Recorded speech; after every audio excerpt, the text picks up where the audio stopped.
अस्सलाम वालेकुम, this is Moeed पिज़ाला।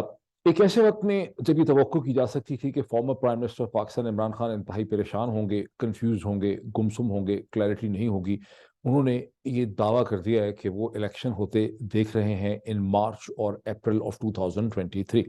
मैं ये क्यों कह रहा हूँ कि वो परेशान होंगे, उनको होना चाहिए था परेशान? उसकी वजह यह है कि इससे पहले उनकी एक बड़ी कैंपेन, भरपूर मूवमेंट चल रही थी कि पाकिस्तान में जनरल इलेक्शंस की खातर उन्होंने ये फैसला किया कि पंजाब और खैबर पख्तूनख्वा की असम्बलीज को डिसॉल्व कर दिया जाए। ये ऐलान उन्होंने 26 नवंबर को किया रावलपिंडी के अंदर।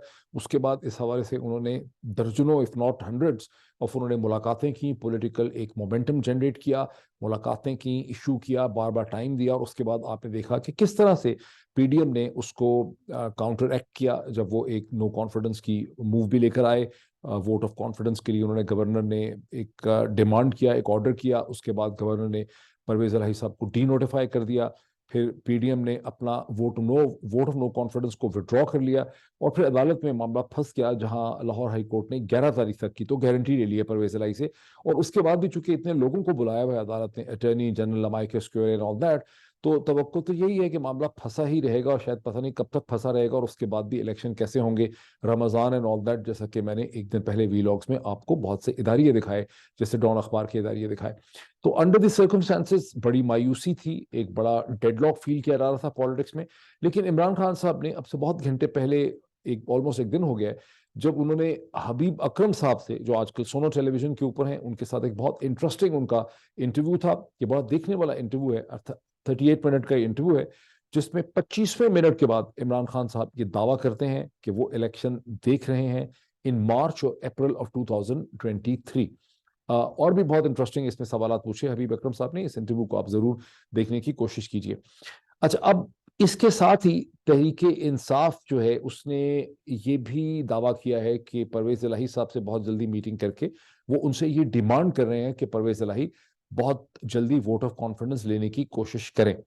दूसरी तरफ से हमारी अंडरस्टैंडिंग ये कि परवेज इलाही साहब जो हैं वो चाहेंगे कि चीज़ों को लटकाया जाए। और जैसे कि मैंने कहा था कि एक दिन पहले, कि बहुत से जराए जो हैं वो ये समझते हैं कि परवेज इलाही साहब जो हैं वो तो उनकी मंशा, उनकी रजामंदी इसमें थी कि लाहौर हाई कोर्ट से इसी किस्म का एक ऑर्डर हो जाए जिसमें उनको लटका दिया जाए एज चीफ मिनिस्टर, और वो एज चीफ मिनिस्टर फंक्शन करते रहें। लेकिन तहरीक इंसाफ जो है इसमें इस हवाले से खासी तेजी में नजर आती है।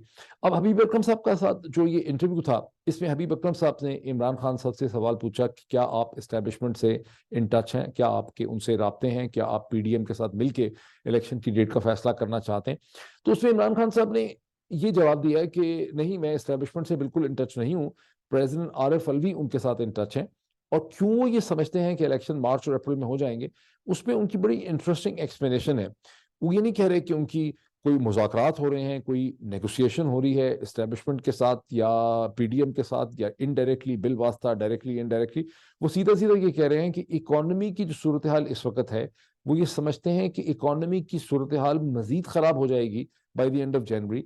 फरवरी तक की सिचुएशन इस नहज पे आ जाएगी कि वो इस्टेब्लिशमेंट, वो जुडिशरी, वो मीडिया और वो बाकी तमाम तबका फ़िक्र जो इस वक्त अभी तक कन्विंस शायद नहीं हो पा रहे on the need of the election, उनको ये बात खुद ही समझ आ जाएगी कि अब पाकिस्तान की इकोनॉमी को ठीक करने के लिए, कॉन्फिडेंस को बहाल करने के लिए, इन्वेस्टर का, बिजनेस का, एक्सटर्नल स्टेक होल्डर्स का, ये बहुत ज़रूरी है कि पाकिस्तान एक आम इंतखाबात की तरफ चला जाए। और वो समझते हैं कि ऐसे इंतखाबात जो हैं मार्च मार्च नहीं तो अप्रैल के दरमियान में करवाने पड़ जाएंगे।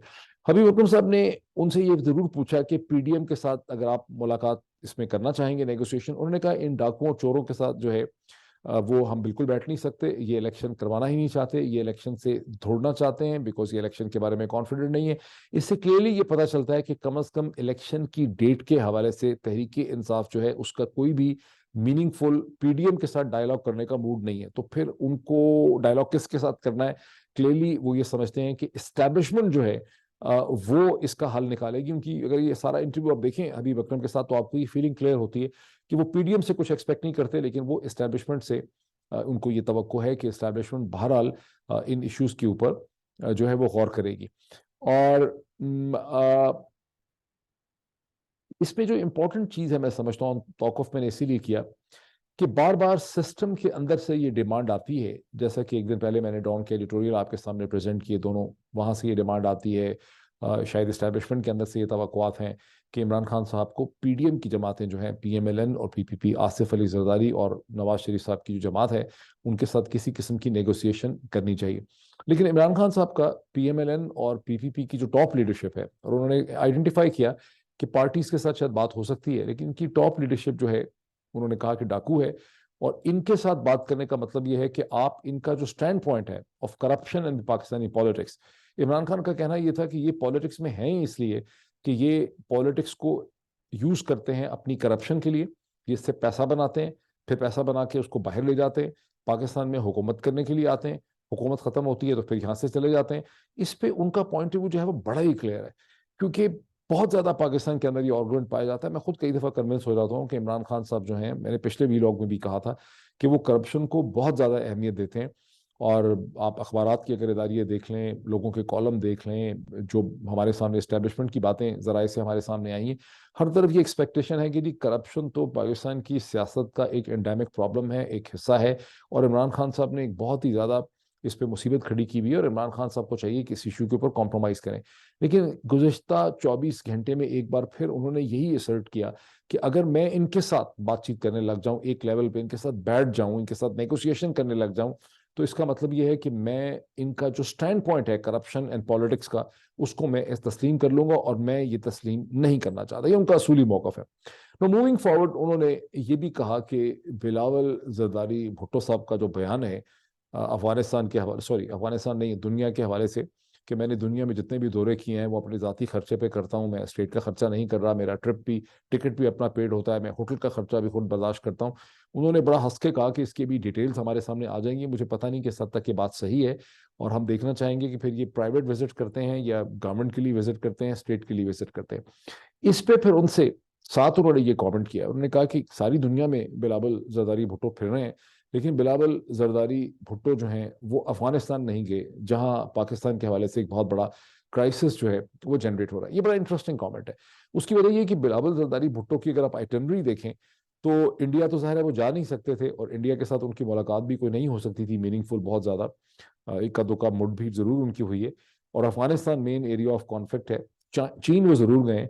बाकी बिलावल जरदारी भुट्टो अपने वालिद साहब की गाइडेंस में उन तमाम पावर सेंटर्स में जा रहे हैं मगरब के। वो कभी यूरोप जाते हैं, यूरोप से निकलते अमेरिका आते हैं, अभी यहीं वाशिंगटन तो कम से कम एक हफ्ता या 7-8 दिन थे, यहाँ से अपना ट्रिप मुकम्मल करके गए हैं, और बड़ी उन्होंने यहाँ पर मीटिंग्स की हैं। और जराए जो यहाँ पे हैं उनका ये कहना है कि बिलावल जरदारी भुट्टो ने और उनके वालिद साहब ने यहाँ पर खासा लॉबिंग इफेक्ट पैदा किया है। और अब उनकी जो पिछले सेकेंड थर्ड ट्रिप हुए हैं, ये थर्ड ट्रिप था उनका वॉशिंगटन का, तो ये बड़ा सक्सेसफुल ट्रिप्स हुए हैं। और उन्होंने इस हद तक के CNBC MSNB की तो एंकर ने उनको इंट्रोड्यूस किया था as prime minister of Pakistan. फिर उसकी को होस्ट जो थी उसने कहा कि नहीं, प्राइम मिनिस्टर नहीं है, ये पाकिस्तान के फॉरेन मिनिस्टर हैं। तो इतना एक वहां पे उन्होंने कल्टीवेट किया है, जिसमें ये क्लियरली नजर आता है कि PMLN के कुछ और भी जो भी मकासद होंगे गवर्नमेंट हासिल करने से, कि हमने अपना चीफ लगाना है, अपने केसेस खत्म करने हैं, नैब को हमने रिवाइज करना है, वगैरह वगैरह।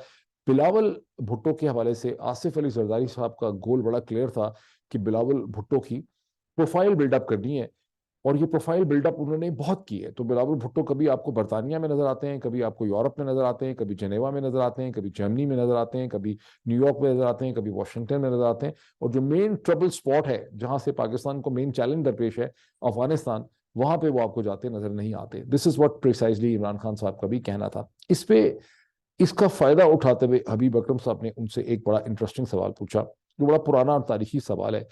और वो उन्होंने पूछा बड़ा चुभता हुआ कि अब जो कि तालिबान, TTP और हमले हो रहे हैं, दहशतगर्दी का स्पेक्टर खड़ा हो रहा है, तो क्या आप हमेशा ये कहते रहे हैं कि मुज़ाकरात हो, नेगोशिएशन हो, पीस हो, तो क्या आप अभी भी इस चीज़ को सपोर्ट करेंगे? क्या अभी भी आप इसके अंदर बिलीव करते हैं? इसके जवाब में उन्होंने इसका डायरेक्टली जवाब नहीं दिया, लेकिन उसके जवाब में जो कुछ उन्होंने कहा वो बहुत इंटरेस्टिंग था। इमरान खान साहब का एक कहना था कि आप ये जरा देखें, फेजेस देखें हमारे रिलेशनशिप के तालिबान के साथ, अफगानिस्तान के साथ। जब अगस्त में वहां पर तालिबान की हुकूमत आ गई, तो हमें अफगानिस्तान के अंदर पहली दफा एक फ्रेंडली गवर्नमेंट मिली। उससे पहले जितने बरस गुजरे थे, कम से कम 3 किस्म की इंसर्जेंसीज पाकिस्तान में थी, अफगानिस्तान यानी फाटा के एरिया के अंदर, KP के अंदर, और बलूचिस्तान में, जिन्हें क्लियरली अक्रॉस द बॉर्डर मदद मिल रही थी from the government in Kabul. उन दौरान में एनडीएस का बड़ा जिक्र होता था, अफगान इंटेलिजेंस का। उन्होंने कहा लेकिन जब अगस्त 2021 में वहां तब्दीली हो गई, तालिबान की गवर्नमेंट आ गई, तो पाकिस्तान को अपने बैकयार्ड के अंदर एक फ्रेंडली गवर्नमेंट मिली। और उसकी उन्होंने एविडेंस ये दी कि आप सबसे बड़ी उसकी एविडेंस ये देखिए कि जब दुनिया भर के ममालिक ने और अक़वाम मुत्तहिदा ने हमसे ये रिक्वेस्ट की कि सैकड़ों हजारों लोगों को इवैक्यूएट करें काबुल के अंदर से, अफगानिस्तान के अंदर से, जिसमें अमेरिकन भी थे, यूरोपियंस बहुत बड़ी तादाद में थे, अक़वाम मुत्तहिदा के लोग थे, मुख्तलिफ ममालिक के सिटीजन्स थे, तो हम उन हजारों लोगों को बहुत ही तेजी से, इफेक्टिवली, एफिशिएंटली वहां से अगर हम बेल आउट कर सके, उनको हम पीसफुली वहां से एग्जिट करा सके, इवैक्यूएट करवा सके, तो सिर्फ इसलिए करवा सके कि अफगानिस्तान में, काबुल में हमारी तरफ एक फ्रेंडली गवर्नमेंट बैठी हुई थी। उसके बाद क्या हुआ? उन्होंने कहा जब तक हमारी गवर्नमेंट थी, हमारे अफगान तालिबान के साथ बहुत ही फ्रेंडली ताल्लुकात थे। उसके बाद क्या हुआ? उन्होंने ये काउंटर रिटोरिकल क्वेश्चन जो है हबीब अकरम साहब के लिए फेंका, जिसका हबीब अकरम साहब के पास भी कोई जवाब नहीं था और किसी के पास भी इस वक्त जवाब नहीं है। जैसा मेरे पिछले वीलॉग्स में मैंने यही क्वेश्चन जो है वो उठाया था। एक पॉइंट मैं और ऐड कर दूं, फिर मैं इसकी कंक्लूजन की तरफ जाता हूं। दिसंबर 2021 में, मैं पहले भी आपको याद करवा चुका हूं और मैं फिर याद करवाना चाहता हूं, पाकिस्तान ने इस्लामाबाद में एक बहुत बड़ी कॉन्फ्रेंस की, 2 या 3 दिन की, अफगानिस्तान के हवाले से, जिसमें अफगानिस्तान के जो फॉरेन मिनिस्टर थे वो भी उसके ऑब्जर्वर के तौर पे यहाँ मौजूद थे। ये एक ऐसी कॉन्फ्रेंस थी जिसमें पहली दफ़ा बरतानिया और यूरोप के अलावा अमेरिका के रिप्रेजेंटेटिव्स ने भी शिरकत की। अफगानिस्तान के लिए एक ह्यूमैनिटेरियन ग्राउंड्स के ऊपर एड के पैकेज का इत्तफाक हुआ। वो एड जो है वो अफगानिस्तान को यूनाइटेड नेशन के फोरा के हिसाब से मिलने भी लगी। यहाँ पे अक़वाम आलम ने अमेरिका के ऊपर ये जोर भी दिया कि अफगानिस्तान के, अफगान तालिबान के जो फंड्स रोके हुए हैं उनको रिलीज होना चाहिए, क्योंकि रिलीज नहीं हुए।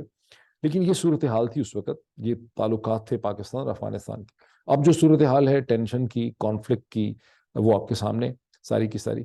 मैं आप सब ये देख रहे हैं और मैं भी ये देख रहा हूँ ज़ाहिर है, और मैं इसके हवाले से एक सेपरेट वीलॉग को डिस्कशन करना चाहता हूँ एक आध दिन में, लेकिन क्वेश्चंस मैं आपके सामने रख देता हूँ। आप मसलसल ये देख रहे हैं कि अफगान तालिबान का जो रवैया है लड़कियों के एजुकेशन के हवाले से, स्कूल एजुकेशन, कॉलेज एजुकेशन, फिर यूनिवर्सिटी एजुकेशन, और उसके बाद औरतों के काम करने और मुलाजमत करने के हवाले से उनके रवैये में जो पहले अगर कोई लचक थी, फ्लेक्सिबिलिटी, वो ख़त्म होती चली जा रही है। और उन्होंने वो तमाम राहें जो हैं ख़वातीन की एजुकेशन के लिए और अब उनकी जॉब्स, मुलाजमत के लिए, वो बंद करनी शुरू कर दी।